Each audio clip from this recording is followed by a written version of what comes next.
I would say food is probably the number one way that things get into our bodies. So for our food, my first concern again is for phthalates. And so any food that's processed through a plastic tube is going to contain phthalates. What happens is, if the phthalate is in the plastic. So here's this little study that was done in Eastern Europe not too long ago. They looked at milk that had been from a cow that was hand milked, and milked from a cow that had used a standard milking machine, which is, you've all seen it. It has all these tubes coming, right? Suction cups. Plastic, yeah. And the levels of the phthalates were much higher in the... Much higher? Yeah, Wow. Just actually, looking at this, one thing that really blew my mind, we saw that in estrogeneration. You go to the hospital because you're sick, and all the tubes that you're getting life-saving medications is also giving you phthalates. That's right. So wait, the phthalates are, even if the hoses are cold, they're always breaking down, or is it based on certain heat exposure? Okay, so first of all, the fluids that go through these tend to be warm. Okay, not always. And warmer fluids attract more phthalates from the matrix that they're in, right? They leave it quicker if the fluid is warm, but everything goes into it, right? And there have been a number of studies in the NICU, the neonatal intensive care nursery, where these little preemies are. They have tons. You've seen pictures, all the tubes coming into the baby, and measured the phthalates in the urine. It's clear. Wow. There, actually, the worst exposure is through the breathing cannula. The oxygen cannula. And since we're talking about food, so we talked a lot about plastics, let's talk also about pesticides. Because, like the food, we all know, should we eat organic? 100%. That doesn't guarantee that it's gonna really keep you away from the EDC'S, but you still decrease your risk. But atrazine, glyphosate, those two, they are known to have all of those different side effects into so many different systems. And for me, anybody who will listen to me, I will tell this to, because when they ask me, well, what am I being exposed to? Let me just tell you about one chemical, atrazine. Yeah. Because it's the most pervasively Yes. used in all of the crops in the United States, right? Mind you, the whole continent of Europe is banned with this stuff, right? They don't use it. So I tell people all the time, how you go to Europe and you're like, oh, the food is so much different there. Atrazine is a big factor of that, right?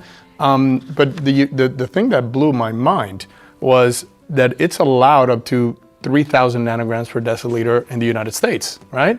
But just 200 nanograms per deciliter has been shown over and over and over to chemically castrate all kinds of animals, right? Right.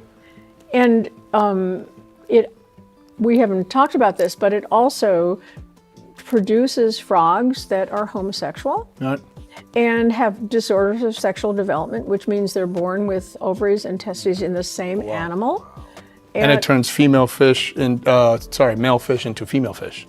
Well, they're both. Yeah. They're both. Wow. Yeah, I mean genetically, yes. Yeah. They're genetically female, and then they develop testicles. Wow. Yes. Wait, the male frogs develop ovaries. Yeah, I can't remember which way it was, but I know that atrazine exposed atrazine exposed frogs in Tyrone's laboratory and in the wild who were exposed to atrazine have both male and female organs. So let me put that in perspective. It's insane. So atrazine, which is a pesticide that they spray everywhere on our food, even unbeknownst to us. On our food too. Yeah, on our food, what our food is eating. Numbers is, I looked it up, 70 million pounds of atrazine are sprayed every year in the US. It's banned in the EU. 70 million. And as Carlos was saying, it showed that in animals, in frogs, only 20 nanogram per deciliter can induce those sex changes, those negative sex changes. And they did a study, right, where they measured the atrazine in drinking water. Yeah. And it was high. Yep. So what do we expect? By the way, just the 70 million, just for viewers to have a perspective, 70 million in the US, but worldwide it was 150 million. 150, so half of it is in the United States. Right. And let's talk about the other one, glyphosate. glyphosate, it's 280 million pounds of glyphosate a year. that Now they the keep most spraying. widely used pesticide in the world. The most widely used pesticide. The same thing. And one thing, there was a beautiful slide, I went to a lecture, and they put EDC'S, and it was specifically for glyphosate, and they say the negative effects of glyphosate. And it had every system: hyperactivity, digestive problem, skin problems, sexual problems, reproductive problems, developmental problems. So you're like, wow, it touches everything.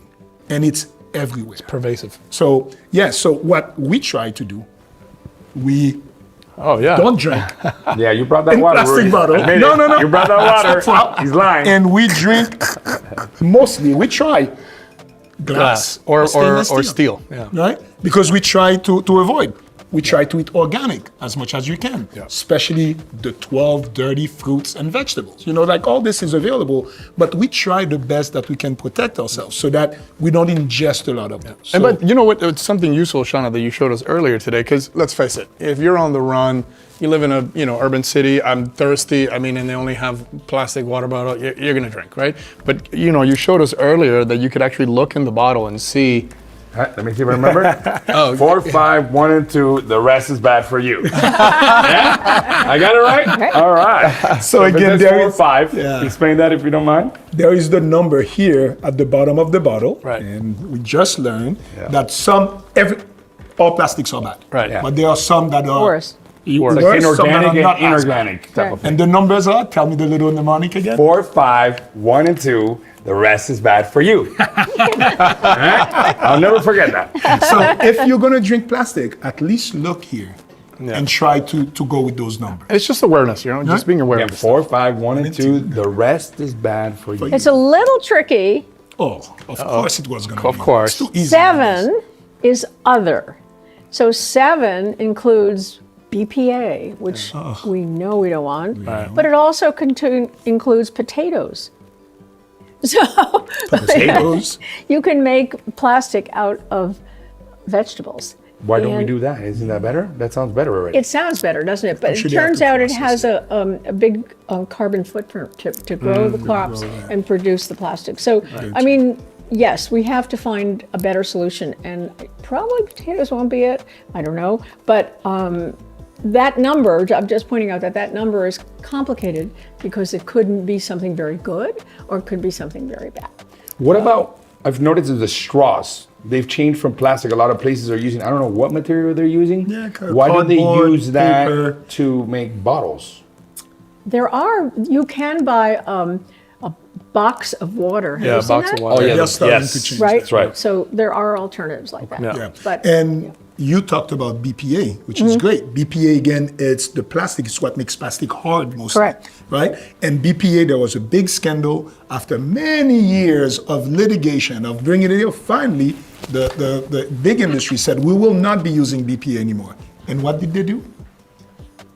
They use tricked BPS. us. They tricked us. BPSC, BPD, BP, BPFRD, whatever, there's so many which is different, which as are worse, bad. actually. No, as bad or worse, you As say. bad, yeah. Exactly. It's hard to know, Yeah. but it's as bad. So really try to protect yourself. So definitely let's cover that. So, definitely with the water, watch the plastic in the water, try glass. Filter your water. Filter your water for sure. And, we can give you help with that. Carbon filter or charcoal infused water system for sure is one of the best investments. Absolutely.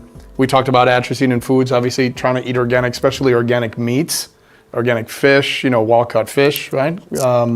And then what's the next one that we wanted to talk about? So Dirty we're- dozen, avoid.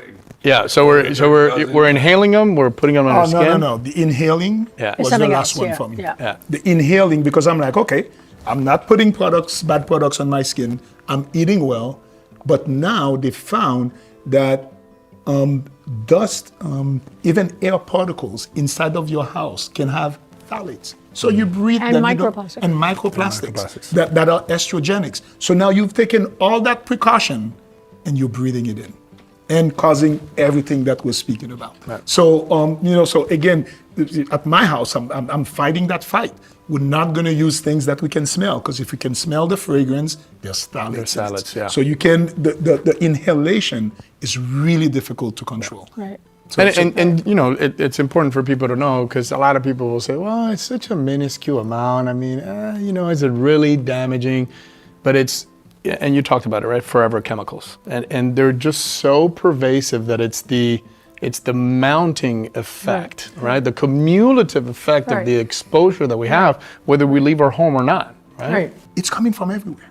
It's really coming from everywhere. So really, it is doom and gloom when we talk about this. But we're going to talk about solutions.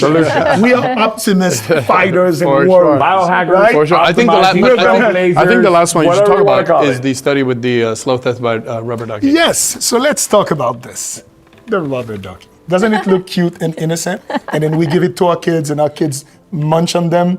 What's in this? BPA, phthalates, and all of those things, and that's right there. And then this little symbol of innocence and childhood, to me, is very significant, because this is really something that, without knowing, we're bringing a lot of negative. We poisoned our kids without knowing. It's like seeing the rubber Chucky Ducky. It's a little Chucky Ducky. It's So if scary. you can tell us about that experiment or the book, Slow Death by Rubber Duck. Rick Smith and a colleague wrote a book called Slow Death by Rubber Duck. He was interested in whether he could rid his body of these harmful chemicals. So he set up an experiment, I think it was in his mother's house, blocked off a room or a series of rooms, and that's where they did their experiment. And so they tested themselves, their urine and their blood, before the experiment. And then they went into this room and they were very, very careful about what they brought into it and tried to avoid all the bad actors that we've been talking about. And then after 3 days, I can't remember, I think it was 3, they tested their urine again and their blood again, and there was a substantial decline in many of these chemicals. After they stopped using these chemicals, there was a substantial, these bad products, there was a substantial decline in the levels in their urine and blood of these chemicals, right? And so it's not rocket science, it's very simple. It's something that you actually could do yourself. You all could do it, and maybe you want to do it. You try to make it as clean as you can, and before you do that, you send your urine to a lab, maybe one we're using. Which we will provide. We will provide. And then you go through this detox period and avoid exposures, and then you test again, and you will see, because everyone who's done it sees it, that there is a decline. Definitely. Not everything goes down, not the same amount, but it's very interesting to see what you can control and what you can eliminate. And let me ask you, in that experiment, I think it was a 4-day, so they saw that while they were in the room, their levels of phthalates specifically increased. I think it went from 60 to 1,000 plus. Did they also measure their testosterone level after the 4 days? No. So they only measured their plastic levels, their Right. EDC'S level. EDC level. So it went up during the exposure. Once they stopped using them, it went down. Right. Right? Which I think leads us perfectly into the solution from your standpoint, Doc, detoxification. What are some of the tools that you have seen? I mean, aside from getting a baseline and understanding where you are, right? How do I detoxify myself if I find that I have high levels? Optimizing your health is only a scan away. Select the QR code that fits your profile best, and we look forward to hearing from you at the Medical Health Institute.